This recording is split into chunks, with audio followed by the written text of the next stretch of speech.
My name is Quchee Collins, and I am the Associate Vice President of Public Safety and Chief Public Safety Officer.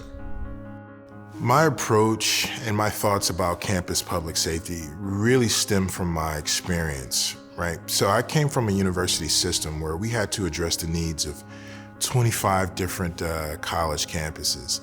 And so I'm happy to bring that experience to the University of Rochester. And so the River campus or downtown campus or the medical center each have their own unique needs, concerns, and issues. And public safety is here and postured to support each of those campuses with the understanding that we are all collectively one. And the one main goal we have is keeping the campuses as safe as possible.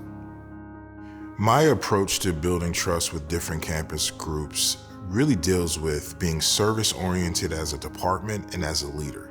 So my belief is that when you listen to people talk and you listen to their concerns, there's an opportunity that exists to work together. But I want to sort of move beyond that and make us an active partner and a continued partner so that when there's good things that happen, we're there. And when there's things that are not so good that happen, we're also there as a familiar face and a welcome partner. We may not always agree or come to the same conclusion, but what you will have is a commitment of a partner who listens and cares deeply about your concerns and your issues. And we have to be willing to answer the tough questions. Be in places where you're uncomfortable, right? And stand tall in those places.